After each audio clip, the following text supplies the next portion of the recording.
All right, we're going to get started. Thank you, everyone, for joining us for tonight's webinar, Hormone Replacement Therapy for Survivors and Previvors, What You Need to Know. Tonight's speaker is Rachel Frankenthal, Physician Assistant at UCLA Medical Center and Menopause Society Certified Practitioner. I'm Jenna Fields, the Chief Regional Officer of Sharsheret. For those of you not familiar with Sharsheret, we provide free, virtual, personalized support, life-saving education, financial assistance, and genetic counseling to empower those faced with or at increased genetic risk for breast cancer and ovarian cancer. I want to give a special thank you to tonight's sponsors, Merck, Lilly, Novartis, and Pfizer. Without their support, we wouldn't be able to bring you this important educational information. Before we begin, just a few housekeeping items. Today's webinar is being recorded and will be posted on Sharsheret's website along with the transcript. Participants' faces and names will not be in the recording. If you would like to remain private, you have the option to turn off your video and rename yourself, or you can call into the webinar. We also have closed captioning available. You may have noticed you were muted upon entering the Zoom. Please stay muted on this call. We will hold a Q&A at the end of the presentation, and if you have any questions during the presentation, just type them into the chat box, on your phone? and we'll get to as many as we can during the Q&A. Please keep your questions as general as possible, as we cannot comment on specific medical concerns. I want to remind you that Sharsheret is a not-for-profit cancer support and education organization and does not provide any medical advice or perform any medical procedures. And our full medical disclaimer is in the chat. A few program highlights. Sharsheret recently launched monthly virtual support groups for those who've been diagnosed with breast cancer and ovarian cancer. We have one for those in survivorship for stage 0 to 3, and one for the Embrace community, those living with metastatic breast cancer or advanced ovarian cancer. If you're interested in our support groups, the link is in the chat. I also want to make a plug for our nutrition education sessions. Sharsheret offers 30-minute, one-on-one, totally free virtual nutrition education sessions with cancer nutrition registered dietitian Tamar Rothenberg. You can get your questions answered, ideas of what to eat during treatment, and methods to meet your nutritional goals. To schedule an appointment, contact your Sharsheret social worker, and information about that is in the chat as well. If you're a member of our Embrace program, someone facing metastatic breast cancer or advanced ovarian cancer, we invite you to stay on this Zoom following the Q&A for a more intimate breakout session with our expert speaker. This Embrace breakout session is sponsored by Lilly and Pfizer. Before we welcome our expert, Rachel Frankenthal, we are inviting a Sharsheret program participant, Natalie Marshall, to come and share her story. It is now my pleasure to introduce Natalie. It looks like Hi, you may need to everybody. unmute. Perfect, Natalie. Hi, sorry, I thought it would happen automatically. My name is Natalie. I'm a wife, a mom, a daughter, a sister, and a friend. I work in market research, not the kind where companies help pick out new packaging, but I actually do medical research. Oops, sorry. I actually do medical research, and I work on studies on how to get like doctors and everybody to participate. So when I came across a study several years ago about people testing for the BRCA gene mutation, I'm like, okay, I'll help them in LA get to their 1,000 1,000 people who take the test, and everything will be fine. Lo and behold, everything was not fine. I actually found out that I was BRCA2 positive, and it was quite shocking. But I was like, no, this can't be, like, it's just not possible. The first thing I did, I actually reached out to Sharsheret and I spoke to a genetic counselor, and they gave me some options as to what to do for what I can go and do. And it was either do nothing, get screened every 6 months, or go and have preventative surgery. So for me, going every 6 months for screening was just didn't feel right for me. That's not what I wanted. I decided to have a preventative double mastectomy with immediate reconstruction in July of 2019.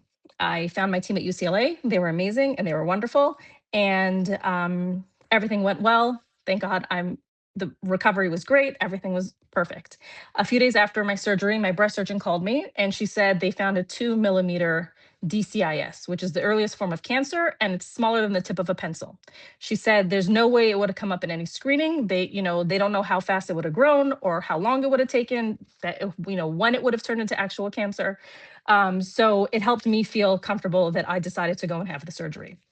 3 months after my recovery from the double mastectomy, I went and had my ovaries and my fallopian tubes taken out.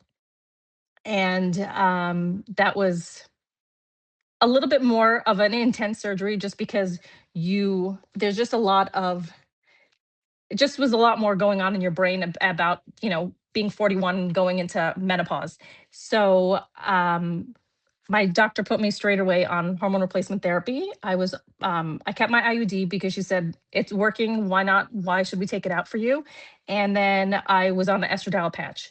I've been on the same dosage for the last 6 years, and I have had zero symptoms. I haven't had any kind of side effects. It's been, as they would say, like smooth sailing, perfect patient, however they want to explain it. Rachel could probably say things better. And it just was, for me, it was the right route. Because I have less than 1% chance of recurrence or of any form of breast cancer because of the mastectomy. I could be on any form of hormone replacement. There were no restrictions for me. And then that's it. So that's my story. Thank you. Thank you, Natalie, so much for always moved by your experience that you've shared many times with the Sharsheret community. I'm grateful every time that you share such a personal journey with us. So thank you for doing it today. My pleasure. Thank you. Sharsheret is now thrilled to welcome tonight's expert speaker, Rachel Frankenthal. She is a board certified and licensed physician assistant and Menopause Society certified practitioner with a master's in public health. She specializes in gynecologic oncology, treating women with gynecologic cancers, as well as women at high risk for cancer due to genetic mutations. She developed the Menopause Clinic for Cancer Survivors at UCLA and has played an integral role in developing the GYN Cancer Survivorship Program. She's a certified yoga and Pilates instructor and on faculty at Heather Hirsch Academy, where she teaches a course on hormone therapy for gynecologic cancer survivors. And I've had the pleasure of knowing Rachel since we first launched the LA office of Sharsheret, and she first came to LA almost 10 years ago. And I'm thrilled to welcome her tonight for one of our best attended webinars of the year. This is certainly a hot topic, and we're just so glad to have you, Rachel. So thank you and welcome. Thank you so much for having me. I'm truly so honored and so excited to be here tonight talking about it is a hot topic for good reason, and we're going to get into that. I'm going to share my screen. We're going to get right into the slides. Let me know if you can't see this. Hold on one second. All right. Looks good. You good? You are good. All right, cool. So let's just jump right in. Thank you, Jenna, for the wonderful introduction. I'm going to skip this slide. Our objectives for tonight, I want to make sure that we are all on the same page. So we are going to go over menopause basics, okay? It's important that we all are speaking the same language. We're then going to get into the hormone replacement therapy guidelines for previvors, our genetic mutation carriers. Then we're going to go into the systemic hormone therapy guidelines for gynecologic cancer survivors. So when I say systemic hormone therapy, I'm talking about delivering hormones into the body where they go everywhere, the brain, into the bloodstream, throughout the entire body and the brain. So that's considered systemic hormone therapy. So we're going to talk about that for GYN cancer survivors. Then we're going to talk about the systemic hormone therapy guidelines for breast cancer survivors. Then we're going to switch gears and talk about the vaginal hormone therapy guidelines. So when I say vaginal hormone therapy, this is topical, low dose vaginal estrogen therapy, or combining estrogen testosterone. But the point is that it is vaginal hormones, vulvar hormones. They are not systemically absorbed. They're local. They're skincare for down there. Okay, so that's what we're going to do tonight. All right. Okay.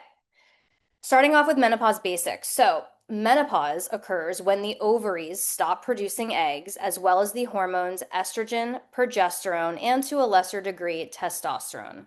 So, that's what's actually happening in the body. We are losing our reproductive function and we are losing these hormones. The medical definition, if you look it up, is 12 months without a period.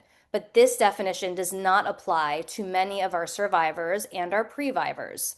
So many survivors and previvors will experience treatment-induced menopause. So that can happen in a few different ways. They can undergo surgical removal of the ovaries, and that's what a lot of our, previvors and ovarian cancer and other GYN cancer survivors experience. Chemotherapy-induced menopause. So chemotherapy is toxic. The ovaries are very sensitive organs. Sometimes the ovarian function shuts off and people lose their periods. Sometimes they regain ovarian function, they get those periods back. Sometimes they don't. Radiation-induced menopause. So if someone has pelvic radiation therapy and the ovaries have not been moved out of the radiation field, they will 100% go into menopause because the ovaries can't withstand that level of toxicity from the radiation. And then there's medically induced menopause from medications like Lupron that shuts off the ovaries, or medications like aromatase inhibitors, which really suppress systemic levels of estrogen. Sorry. Okay. The average age of menopause in the United States is 51 to 52 years old. Early menopause is defined as anyone who goes into menopause before the age of 45, and premature menopause is anyone who goes into menopause before the age of 40. We're not going to talk about perimenopause tonight, but I want to mention it briefly. This is the transition to menopause. This can take up to 10 years, where the ovaries again are losing ovarian function. We start to see periods become more erratic, hormone fluctuations, and most women, if they're not going into induced menopause, again, are going to have 10 years for the body and the brain to adjust to these changing hormones before they actually go into menopause. Historically, the hormones estrogen, progesterone, and testosterone have been labeled reproductive or sexual hormones. But this very narrow view undermines the extensive role that these hormones play throughout the body and the brain. So as you can see in this picture, we have receptors for these hormones on every single cell of the body, every organ system of the body. So these are not just sexual reproductive hormones. This is why we have so many potential menopause and perimenopausal symptoms, because remember, this is a full body brain experience. Everyone experiences perimenopause and menopause differently. There is not one universal experience, okay? People who get put into treatment-induced menopause or induced menopause because they're previvors oftentimes experience more severe menopausal symptoms. And that's because you're not getting that 10-year time for your body and your brain to adjust. You are going into abrupt menopause, and in your whole body and brain, they're experiencing that exquisite drop in hormones, so it can be a real shock, okay, for the body and the brain. What I want you to notice here are the underlying symptoms. So these underlying symptoms are some of the most common bothersome symptoms of menopause: anxiety, brain fog, depression, hot flashes, memory issues, mental health changes, sleep disruption. What do you notice about all of these symptoms is that they're actually neurological symptoms. So these hormones are neuroendocrine hormones, and some of the, I think, most kind of scary symptoms are these neurological symptoms. These are the symptoms why women really don't feel like themselves, right? The mental health changes, the brain fog, inability to think in the same way, tolerate stress, resiliency. So again, I really want us to shift our the way we think about these hormones again from being just about reproduction to really full body hormones. Estrogen is a very powerful anti-inflammatory hormone. So when estrogen drops, we see an acceleration of chronic diseases and inflammation in the body. So when we lose estrogen, we see an increased risk in cardiovascular disease. So without changing anything about your diet or the way you move or anything like that, you might notice that your cholesterol goes up, your blood pressure goes up. We lose a significant amount of our bone mineral density during the menopause transition. So that leads to osteopenia, osteoporosis. This is bone thinning. This leads to increased risk of bone fractures, which can be very, very debilitating and are associated with a really high risk of mortality. Insulin resistance, this directly leads to an increased risk of diabetes. So you might notice your A1C goes up without doing anything. This is also why women gain weight, why they have body composition changes, is from this insulin resistance from the drop in estrogen. Brain neuroinflammation. So this is where we get our brain fog from. Difficulty with words. You walk into a room, you forget why you're there. All right, that's the neuroinflammation and the loss of blood flow to the brain. The genitourinary syndrome of menopause and sexual health challenges. This is from the loss of hormones, mostly in the vagina, the bladder, the vulva, and the pelvic floor. We're going to talk about it. And then there's a 30% decrease in collagen in the first 5 years of menopause. And this is what causes a lot of the skin, hair, and nail changes. So I'll have patients come in and say, I went into menopause, a year ago from my cancer treatment, but I feel like I've aged 5 years. And I'm like, well, you kind of have in a sense, right? Because we really see these changes when we lose estrogen. So because of all these changes happening in the body, okay, there is not one medication, including hormone therapy, that is enough to fully optimize midlife health. The backbone of our health moving forward, starting when we start to lose these hormones, is lifestyle. So even though we're going to talk about hormone therapy for the rest of this webinar, I cannot overemphasize the importance of a healthy lifestyle to maintain both your quality of life and your long-term health as you age when you're going through this transition. We're not going to get into it today, but this is how we eat, how we move, prioritizing sleep, mental health, stress reduction, and then, of course, using medications, maybe non-hormonal medications, hormone therapy, supplements to support our goals as well. And if you cannot take hormone therapy, I also need to mention that it is not all doom and gloom. We have many non-hormonal options. And again, really the most important thing is your lifestyle. All right, but now we're going to move into the hormone therapy section.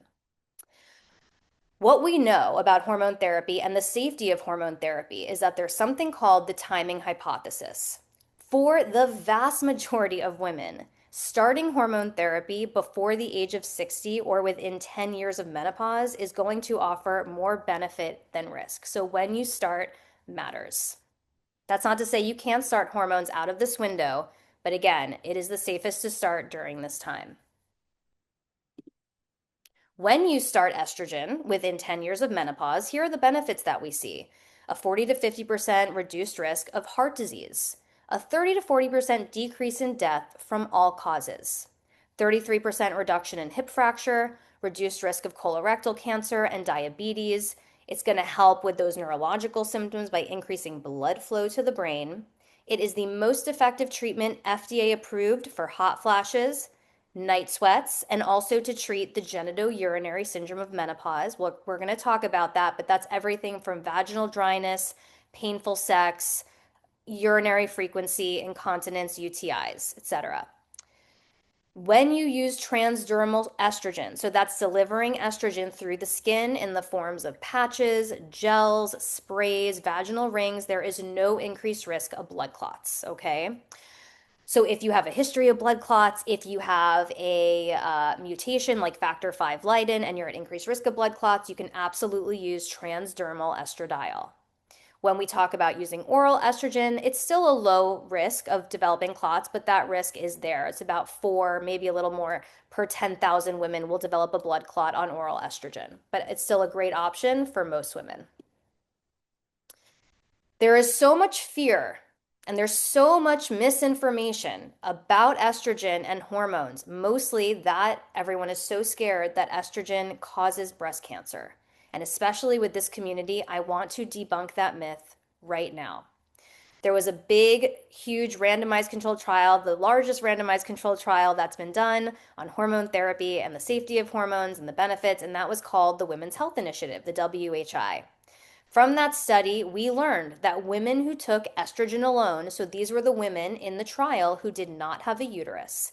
If you have a uterus, you do need to be on some form of a progesterone to protect the lining of the uterus. If you're on estrogen by itself without a progesterone, over time, you can be at increased risk of uterine cancer. So the women who had a hysterectomy who were on estrogen alone in the WHI had a 23% decreased risk of developing breast cancer, a 40% reduced risk of breast cancer death, and were less likely to die from all causes after a breast cancer diagnosis.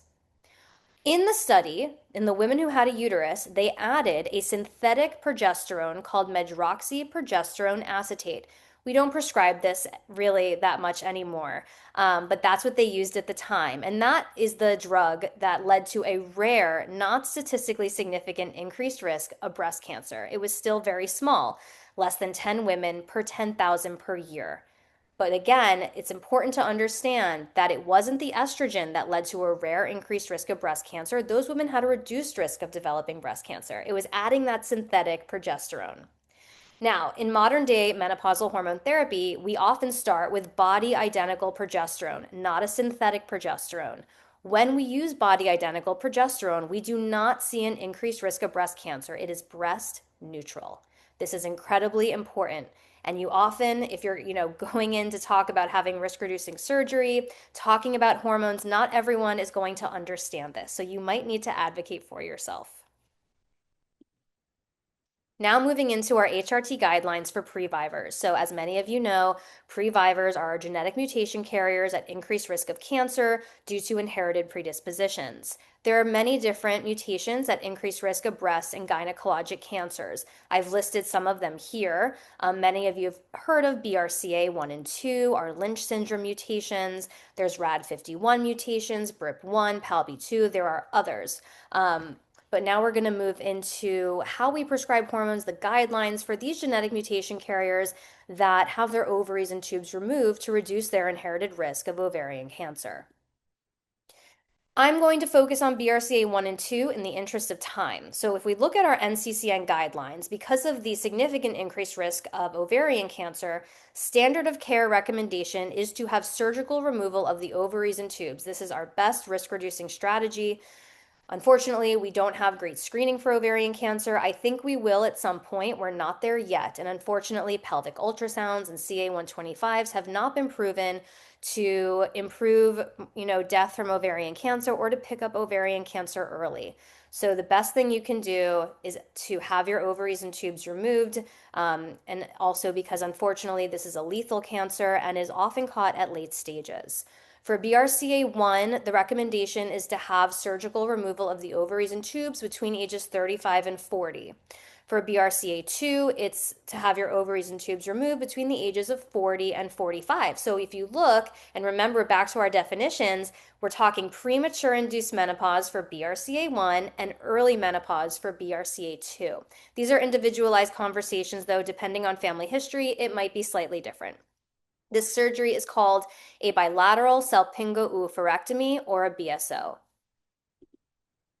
Now, this is why hormone replacement therapy is so important. If we do not replace hormones, if someone goes into premature or early induced menopause, remember how important estrogen is and how it protects us from developing these chronic diseases. If you lose your estrogen very early, we are seeing significant increased risk of multiple chronic diseases.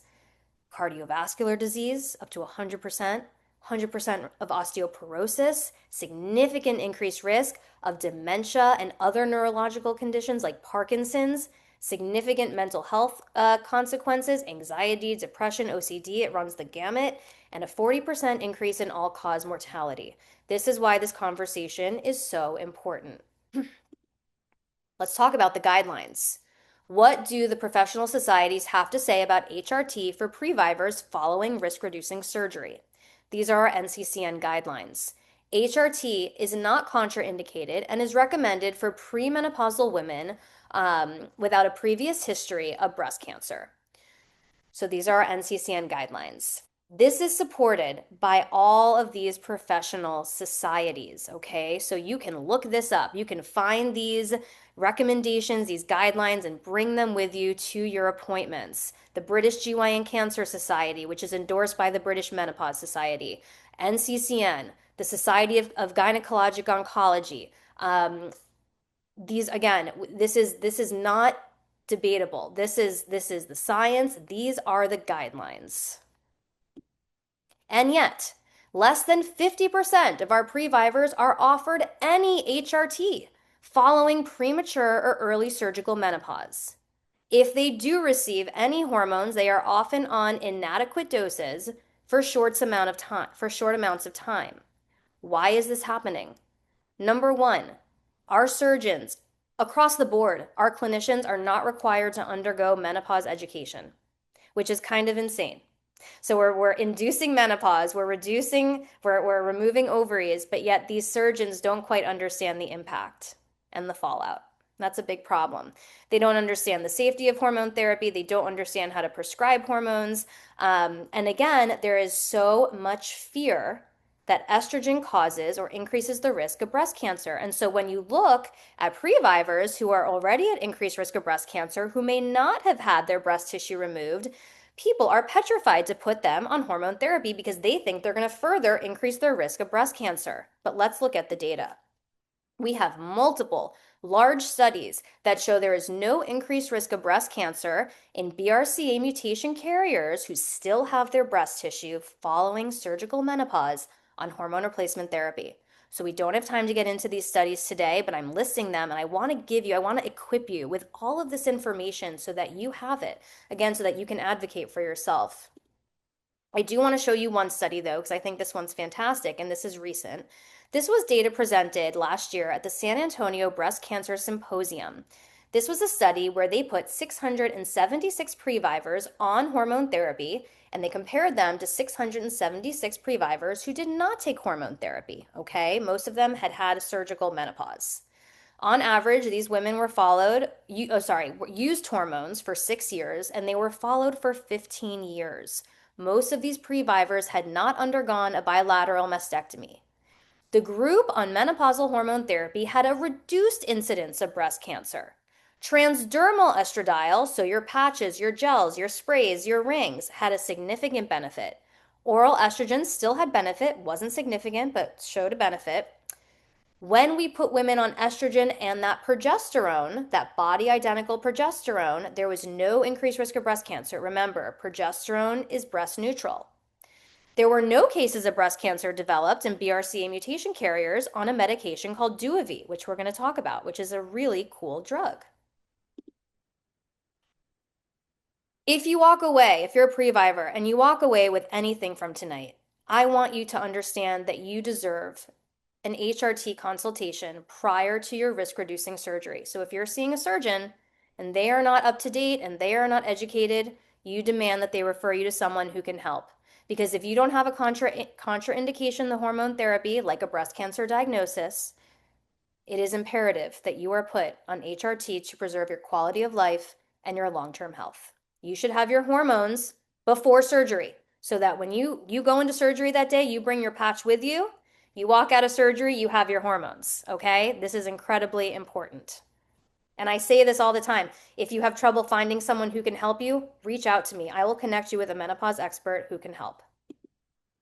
Now we're moving into hormone therapy for our GYN cancer survivors. So there's 5 gynecologic cancers: ovarian, uterine, cervical, vaginal, and vulvar cancers. These are our current American Society of Gynecologic Oncology hormone therapy guidelines. We are in the process of updating these and they will be more comprehensive, but for now, this is what they are. For early stage uterine cancer, so stage 1 or 2, low risk uterine cancer, hormone therapy is safe. We want to avoid systemic hormone therapy. Remember, we're talking about systemic hormones right now in our stage 3 and 4 advanced uterine cancers and our uterine sarcoma patients. For ovarian cancer, hormone therapy is acceptable for our high-grade serous ovarian cancers. This is 70% of our ovarian cancers and what BRCA mutation carriers are most likely to develop. So it is safe for high-grade serous. We want to avoid systemic hormone therapy in our estrogen-sensitive ovarian cancers, our endometrioid and low-grade serous. For cervical, vaginal, and vulvar cancers, systemic hormone therapy is safe. The British GYN Cancer Society has a fantastic hormone therapy practice statement, and they expand on the SGO guidelines. They're more comprehensive. So if you look at the ovarian cancer part of this beautiful chart, they include all different kinds of ovarian cancer. What I've done for us today is combined these guidelines and synthesized the data in the guidelines for us. So when we think about ovarian cancer, systemic hormone therapy is acceptable for our high-grade serous, mucinous, borderline ovarian cancers without invasive implants. So very important you check your pathology report. If you have invasive implants, that's considered a low-grade serous ovarian cancer. We would not want to recommend systemic hormones. Also fine for clear cell ovarian cancer. Systemic hormone therapy is not recommended for our estrogen-sensitive ovarian cancers that we sometimes treat with anti-estrogen therapies like aromatase inhibitors. Our low-grade serous ovarian cancers, endometrioid, granulosa, Sertoli, Leidig. Now, we do have some data that suggests that for early stage, so stage 1, endometrioid and granulosa ovarian cancers, that systemic hormones is likely safe, but we have limited data, okay, for these cancers. So these are ovarian cancer guidelines for systemic hormone therapy. Now let's move into systemic hormone therapy for our breast cancer survivors. I'm just gonna take a sip of water, if you guys don't mind. Hope everyone's doing okay. You guys with me? You're doing great, Rachel. You've got about 15 to 20 minutes. All right, perfect. All right, so I need to figure out how to move this little thingy. Okay. Let me read to you 2022 Menopause Society Hormone Therapy Position Statement.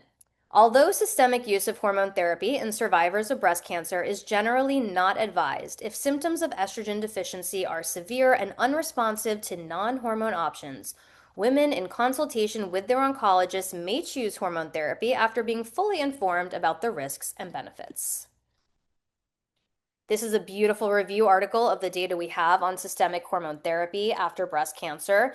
Lead author is Dr. Sarah Glynn, who's amazing, out of the UK. She brings up another point, which is that up to 1/2 of breast cancer survivors may choose to accept a small increased risk of recurrence and breast cancer death in exchange for improvement in their quality of life and/or to reduce future risk of osteoporosis. And I think this is really important. I don't think we talk about quality of life and patient autonomy enough in cancer survivorship.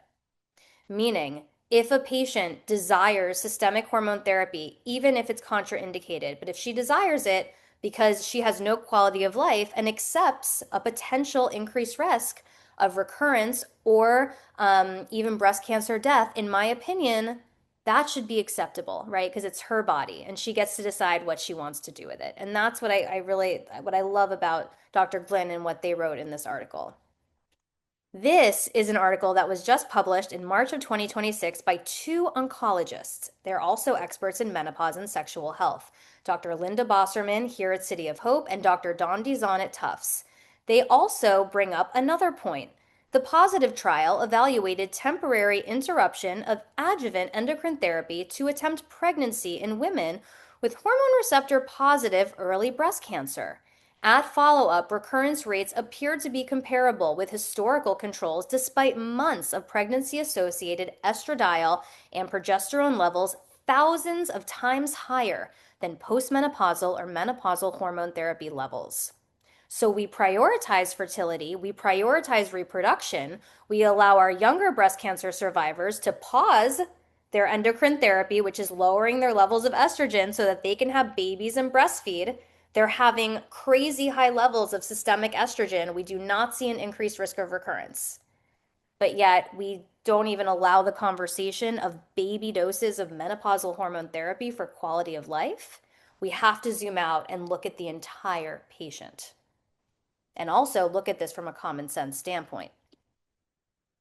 We don't have time to get into the data today, but if you want to read a beautiful review of all the studies that we have on hormone therapy after breast cancer, this is one to read. It's written by Dr. Avram Blooming, who has revolutionized menopause, especially for breast cancer survivors.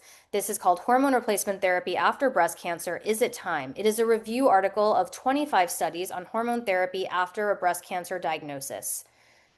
Of the 25 studies we have, there was no increase in breast cancer mortality associated with hormone therapy. 5 of the studies reported fewer breast cancer events, so like less recurrence, in survivors given systemic hormones. 4 studies reported reduced mortality in survivors given hormone therapy. Of the studies that we have, there is only one study called the HABITS trial that reported an increased risk of breast cancer recurrence in women given hormone therapy, but not an increase in breast cancer mortality. When you hear about the HABITS trial, you must understand there was a major limitation to the study. Participants were not required to have a baseline mammogram prior to entering the study. So while it showed an increased risk of recurrence, it's possible that some of these women already had a recurrence brewing prior to entering the study. You might say, but the data's so reassuring. Why are the guidelines so black and white that anyone with a history of breast cancer can't have systemic hormones? Well, there are limitations to the data. So, most of the studies are observational. Any observational study has limitations and biases. Many different hormone regimens and dosing was used, so it's hard to draw conclusions. None of the studies provided a definitive answer. All conclusions can be challenged, et cetera, et cetera, et cetera. So there are limitations to these studies. I highly encourage you to read this book, Estrogen Matters by Dr. Avram Blooming and Dr. Carol Tavris, if you want to really understand the data. All right. It is a beautiful book and it's hard to express like really what this book has done, at least for me and my practice. I wouldn't be doing what I'm doing today if I had not read this book and really understood the data. So, highly encourage you to read that. When we think about systemic menopause hormone therapy and breast cancer risk, we can think about it from our lowest risk, intermediate to high risk women. This is a slide from Dr. Eleonora Teplinsky. She's an amazing breast and GYN oncologist. Some of you may know her. I took this slide from one of her lectures. So when we think about giving systemic hormones, our lowest risk women are going to be women like previvors who have genetic mutations, who have family histories of breast cancer, benign but high risk lesions, atypical hyperplasia, lobular carcinoma in situ, ductal carcinoma in situ. These are pre-invasive breast cancers. Then we think about our triple negative breast cancer survivors. So this is a breast cancer where hormones do not play a role in the prognosis or the treatment. When people have triple negative breast cancer, they don't get put on medications to suppress their systemic levels of estrogen. They don't go on Lupron. They're not recommended to have their ovaries removed. They can go on to have periods until they go into natural menopause. So they're making their own hormones. And when you have periods, you're creating estrogen at much higher levels than we would give someone with menopausal hormone therapy. And we do not see an increased risk of recurrence. Okay. Our highest risk breast cancer survivors are going to be the survivors who have a history of estrogen receptor positive breast cancer. When we talk about ER positive breast cancer, it's not that estrogen caused the breast cancer. Remember, every cell of the body has estrogen receptors. In those cancers, that receptor is just turned on, and we manipulate that receptor in managing the breast cancer. And then we think of those patients in lowest risk from stage 1 to highest risk stage 4. We would never consider starting systemic hormones in someone on endocrine therapy. So you would definitely always finish your treatment. Like no one would stop an aromatase inhibitor and put you on hormone therapy. So this is kind of how we think about risk with our breast cancer survivors. I want to mention the medication Duovi and this study, the PROMISE study that was presented at an oncology conference in 2025. This was a randomized controlled trial. That's the best kind of trial we have studying this medication. It is a combination of estrogen. It's an oral pill that combines estrogen with basodoxifene. Basodoxifene is a selective estrogen receptor modulator. It is in the same class of medication as tamoxifen. In a very simplistic way, it blocks estrogen in some tissue and it acts like estrogen in some tissue. It blocks estrogen receptors in the breast. So it blocks estrogen in the breast tissue and in the uterus.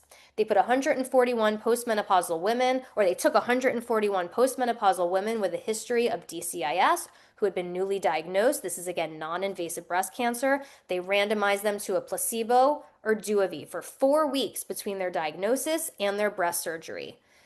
They found that women who were on Duovi both had improvements in their menopausal symptoms and had reduction in the cell proliferation of the tumor. So this medication was able to shrink, basically, simply kind of shrink the tumor, but also treat menopausal symptoms. So this medication, even though we need more studies on this, might be a great medication to consider if you're high risk for breast cancer, if you have a history of breast cancer and you want to be on hormone therapy. This is an exciting drug that shows how we can both treat menopausal symptoms and potentially reduce the risk of cancer. Why an absolute ban on hormones doesn't make sense for breast cancer survivors. Not all breast cancers are the same. We cannot treat an ER-positive breast cancer the same as a DCIS or a triple-negative breast cancer. You all deserve individualized conversations. Again, survivors are encouraged to childbear where they have very high levels of estrogen, and we do not see an increased risk of recurrence. While the data is imperfect, no studies on breast cancer and hormone therapy show an increase in breast cancer-associated mortality. Everyone deserves an individualized conversation. It should never be black and white. I'm going to move on for the sake of time. But even if you have a history of any kind of cancer, breast cancer, GYN cancer, if someone flat out will not have a conversation with you, that is not good care. Okay? You deserve to have an individualized conversation about your menopause. All right? And that could be use of non hormonal medications, hormone medications, lifestyle, all of it. We're going to go into GSM. So up to 90% of our cancer survivors are affected. Many women are affected by this. This is caused by the loss of estrogen and androgens in the vagina, vulva, bladder, and pelvic floor. This is a chronic, progressive condition. If it is not treated, it gets worse and worse and worse. This is most severe in our survivors who undergo induced menopause on aromatase inhibitors or who undergo pelvic radiation therapy. Symptoms are everything from pain with sex, like can't even have sex, feels like shards of glass, vaginal dryness, bleeding with sex, recurrent UTIs, waking up 5 times a night to pee. The clitoris actually shrinks, so we have issues with arousal and orgasm. So it's all of these symptoms. Low dose vaginal estrogens, remember this is not systemic estrogen. This is what my colleague Kelly Casperson calls skincare for down there, is approved to treat GSM. Again, this is not absorbed into the bloodstream. When it comes to our guidelines for vaginal estrogen for gynecologic cancer survivors, vaginal estrogen is safe for all cervical, vaginal, vulvar, ovarian cancers, and for our early stage low risk uterine cancers where we also give systemic hormones. We do lack data for our advanced, recurrent, aggressive uterine cancers, so it's not contraindicated, but we do have more concern about putting estrogen into the vagina because uterine cancers are most likely to come back in the vagina. So sometimes with these patients, we'll start them with aggressive moisturizer therapy, especially in the first few years when recurrence risk is the highest. The only cancer survivor where we really don't want to use vaginal estrogen, and I mean cancer survivor holistically, like any kind of survivor, are uterine sarcoma survivors. And that's because these can be very aggressive tumors. They can be highly estrogen sensitive. They do often recur in the vagina, and they're very hard to treat. So we try to avoid recurrence of uterine sarcomas. But I will also say that these are always individualized conversations, and I have patients in these red light contraindicated categories who choose to use vaginal hormones and systemic hormones, and there's nothing wrong with that as long as they understand the risks. Vaginal estrogen is safe for all breast cancer survivors. I'm going to say it again. Vaginal estrogen is safe for all breast cancer survivors. So even if you have an ER-positive breast cancer and you're on an aromatase inhibitor, you can use vaginal estrogen. We do not have one study, not one, that shows an increased risk of breast cancer mortality with the use of vaginal estrogen.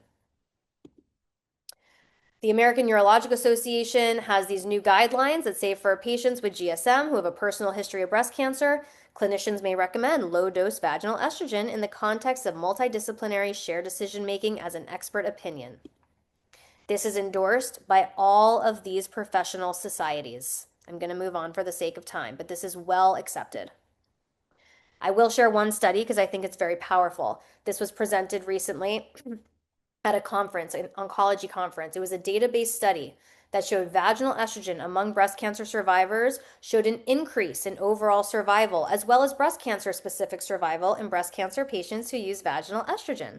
They saw a statistically significant increase in overall survival in those who use vaginal estrogen for over 7 years. Why might this happen? Remember, vaginal estrogen reduces risk of UTIs. Women, as they age, die from urosepsis, which are UTIs that spread into the bloodstream. Women who have UTIs as they age, they get dizzy, they get lightheaded, they pass out, they fall, they fracture a hip.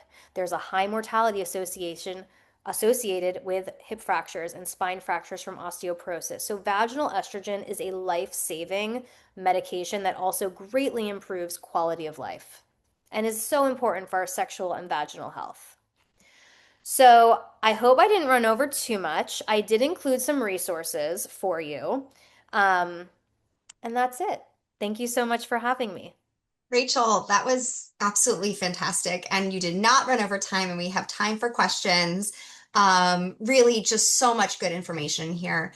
So I'm going to take questions in the chat. My request is that you try and keep your questions as general as possible. And I know some of these questions have been addressed since you put them in, so I'm going to just prioritize general and questions that haven't been answered. So I'm going to start with the data because I just found your presentation so wonderfully jam-packed with data, Rachel.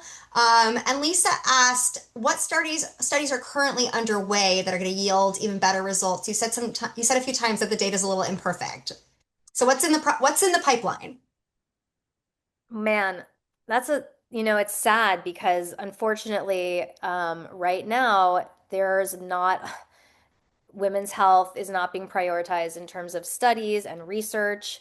And a lot of people are actively advocating for increased funding for these studies. I do not think, sadly, we are going to have any randomized controlled trials, which are the best kind of trials that are going to answer these questions anytime soon, which is very upsetting, which is why we have to use the data that we have right now to make decisions. Even though the data is not perfect, this is the data we have. And if we wait for those studies, another generation of women and survivors and previvors may suffer unnecessarily. So I believe women are smart. They can take the data, they can take the guidelines, and they can think about what's important to them, right? Every woman has a different history, different medical conditions, different values and priorities, and everyone's going to decide, they make different decisions about their health. But we can't, avoid these conversations just because we don't have perfect data. Okay, this is great. Can you just address a little bit about testosterone? Mm-hmm. So you mean specifically, I'm assuming, for cancer survivors? Yes, yes. So we don't have really any data on testosterone for gynecologic cancer survivors. So I extrapolate when I do testosterone and think about testosterone, I use the data we have for breast cancer. Now, we don't have a lot of data. We have some on testosterone, systemic testosterone for breast cancer survivors. It's limited, but it's reassuring. When we deliver physiologic doses of testosterone, meaning not through injections and pellets, but when we use smaller doses of testosterone to bring testosterone back up into just a normal range. Number one, we don't see an increase in estrogen. So, part of the concern of using testosterone for breast cancer survivors is that testosterone can be aromatized to estrogen.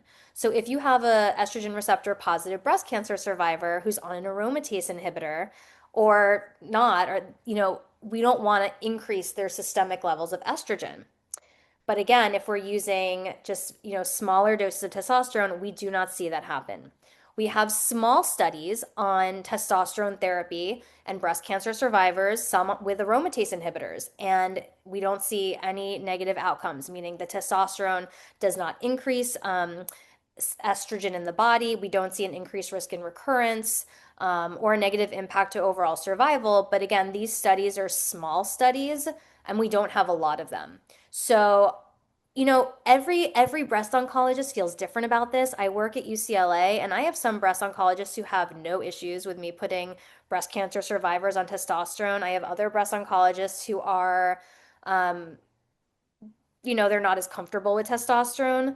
Um, but the data is limited and it is always an individualized conversation, but it is reassuring. That was great. Thank you.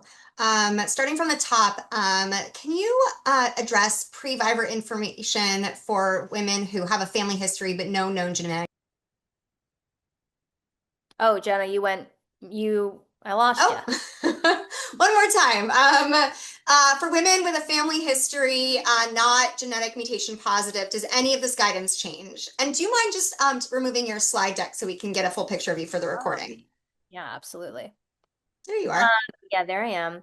So, a family history of cancer is not a contraindication to hormone therapy. So, that's a myth, that's a misconception. It is not a reason to withhold systemic hormones. It is a reason to pursue expanded panel genetic testing. It is, to get to make sure that you aren't at significant increased risk. And when I do hormone therapy for women at increased risk, whether it's a strong family history or they have a known genetic mutation, this is where I look at the data and I say, look, women on estrogen alone, they have a reduced risk of developing breast cancer. And we also see that in some of these studies with our previvors. So if I listed some of those studies in the previvors who use hormone therapy on estrogen alone that still have their breast tissue, some of those studies show a reduced incidence of developing breast cancer with just estrogen. So sometimes with those women, we'll start on estrogen alone. That could be by giving them an IUD into the uterus and delivering local progestin therapy to the lining of the uterus. But then she still benefits from estrogen alone. This might be a place where we think about Duovi.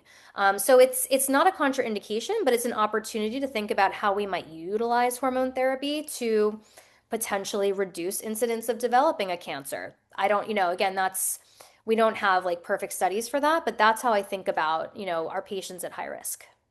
Hey, this person shared that they were told that they had to remove their ovaries if they were on progesterone because it would increase their breast, sorry, remove their breasts if they were going to take progesterone because it will increase their breast cancer risk. Yeah. Is that true? Is that wrong? So remember when we talked about I did that slide on the WHI, and I said, everyone's so scared that hormones cause cancer. What actually happened in that study? And again, I'm going to keep saying it, estrogen alone reduces risk of breast cancer. Where we sometimes see a rare increased risk of breast cancer is with synthetic progestogens. So when we think about progesterones, they're called progestogens. That's the umbrella term. You have body identical progesterone, and then you have synthetic progestins. When you take body identical progesterone, it is breast neutral. There's no increased risk of breast cancer, there's no decreased risk of breast cancer. So, breast neutral. When you're put on a progestin, which by the way are in birth control pills that we use all the time and we don't talk about it, there is a rare, potentially rare increased risk of breast cancer. But it is certainly, nothing to, I don't think anything to fear. It's such a small, small risk. How would you advise folks who are really getting pushback from their providers, other than walking away from their providers, which you did share, but what's some language people can use to feel confident after today and talking with their provider? The first thing I would do is gather your data and gather your guidelines. So when you go in for your visit, you are prepared because you cannot expect clinicians to have this information and this education. They were not taught this. The reason I know this is because I educated myself. No one taught me any of this. The only thing I learned in school was that hormones were dangerous. Okay. So the first thing I would do is if you're seeing someone that you've never seen them before, I would call in advance or message in advance and ask if they prescribe hormones and if this is something that they're knowledgeable on. Don't waste your time. If someone doesn't know this stuff, see someone else. And then I would tell them, I would say, I'm coming in to talk about menopause or perimenopause or hormone therapy before my risk reducing surgery. Is this something you're comfortable with? Do you do this? Do you prescribe hormones? And tell them in advance, tell them what the visit is for, because these are visits that are longer visits. I get at least 30 minutes for these visits. You cannot do this in a 10-minute visit. So I would request a longer visit and I would either send the data and the guidelines along or bring them with you. You want to go in there like your time is valuable and this is important. So I would really set yourself up for success. That's what I would do. I would bring the data, bring the guidelines, send them in advance. You can attach these to a message in a MyChart app and prepare the clinician, prepare yourself so when you go in, you can have a really productive conversation. But I think if you have the data and the guidelines, this is science. People can't argue that. I really appreciate not only your push for self-advocacy, but also just quality of life, Rachel. And I hope everyone today is just thinking about their own quality of life and how this information might help them look at it a Yeah, little bit and really, differently. and Jenna, just piggybacking off that, Yeah. the other thing is I always want you to remember that this transition when you lose your hormones is this window of vulnerability because we learned what happened when we lose estrogen, but it's also this window of opportunity. So you get to decide how you want to live the rest of your life. And again, you can do that without hormones. We didn't get into lifestyle today, but there's so much that we can do to protect our long-term health and our quality of life. Hormones are an important piece of that, but not the whole piece. I feel like we're already talking about our part two of this series, Lifestyle. Yeah. Rachel. Okay, next question. Must we take progesterone when taking low dose vaginal estriol? No. Vaginal estrogen, great question. So this is not systemically absorbed, has not been shown to increase risk of uterine cancer. So no. You do not need to be on a progesterone if you have a uterus, if you're only on vaginal hormones. Great. Is it too late to start taking vaginal estrogen if you're more than 5 years into menopause? I know you said 10 was the window. Is there like, That does it was get for harder? that was for systemic hormone therapy. Oh, excuse Great. me. This is a great question. I'm so glad it was asked because you can literally start vaginal estrogen anytime. I personally think it should be on a work order in all nursing homes. It reduces risk of UTIs by 50%. I just put my 97-year-old great grandmother on vaginal estrogen. Think about how many women die from urosepsis. We can also use it postpartum when our estrogen level drops and you have those symptoms, pain with sex. You feel like you have a UTI, but you don't. Perimenopause, this can be some of the first symptoms of perimenopause. You can use vaginal estrogen any time of your life. Birth control pills, it causes GSM. Go on vaginal estrogen. It is the most benign medication. Remember, this is skincare. It's like a moisturizer. If you did HRT for many years from the start of menopause, but then needed to stop due to cancer and aromatase inhibitor therapy, can you go back on HRT in your late 60s? Yes, absolutely. So the other, what I'll say is, let's say you were on hormone therapy. I'm just going to make this up from 45 to like 55, and then you were off of your hormones from 55 to 64. I would only count those 9 years that you were off of hormones when we look at the timing theory, the window that I talked about, how starting hormones are safest within 10 years of menopause. If you were on hormones starting from menopause for those like 10 years, I wouldn't count that, if that makes sense. Like I would start counting from the time you stopped your hormones. The other thing I will say is that even though we have this timing hypothesis, we have so much data that supports the use of transdermal estradiol in older women. So even if we start our older women on transdermal estradiol preparations, the risk is incredibly low. The thing we worry about when we start hormones after 10 years are thrombotic events like heart attacks and stroke, things that from blood clots. But when you give transdermal estradiol, there's no increased risk of blood clots and the risks are still very small. So this is where individualized conversations are important. And I have some older women who have osteopenia or osteoporosis.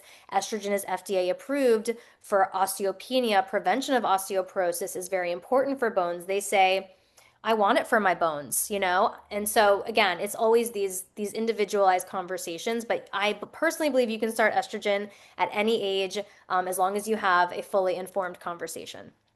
Okay, last question. I know there's so many more. What are the suggestions that you have for people finding a provider who can help them navigate this, other than emailing you and asking for recommendations? You can find me, by the way, I'm at Rachel Frankenthal on Instagram, and I literally connect people with clinicians all around the world. So if you are struggling to find someone, please message me. I will find someone for you. I do this all the time. There are directories. There's the Menopause Society has a provider directory, the International Society for the Study of Women's Sexual Health. Maybe we can send out these resources. Heather Hirsch Academy has a provider directory. If anyone in the Heather Hirsch directory that is in your state, like they know what they're doing. So I would go to these directories, and again, I'm just at Rachel Frankenthal on Instagram and message me, and I will help find you someone. Thank you. And I'm going to ask my colleagues from Sharsheret to put that in the chat. So as we wrap up, I do want to thank you, first of all, Rachel, just fabulous. We're going to be putting our evaluation link in the chat so that you can evaluate this webinar. And I do want to remind everyone that if you are a member of our Embrace program, someone facing metastatic breast or advanced ovarian cancer, we invite you to stay on the Zoom for a more intimate breakout session with Rachel in a few minutes. Again, please fill out our survey. We are here for you. If you have any questions, Sharsheret provides emotional support, mental health counseling, and financial assistance, as well as genetic counseling. We're here to help you navigate your journey. Our information is in the chat. I'm going to thank our wonderful sponsors one more time for supporting this and all of our webinars: Merck, Lilly, Novartis, and Pfizer. Without their support, we wouldn't be able to bring you this important educational information. So again, thank you, Rachel, so much for this first part. And again, we're going to ask all of our Embrace program participants, those facing metastatic breast and advanced ovarian cancer, to take a deep breath, stay on, and we'll be continuing the conversation with Rachel in just 1 minute. Thank you, everyone, and have a good night.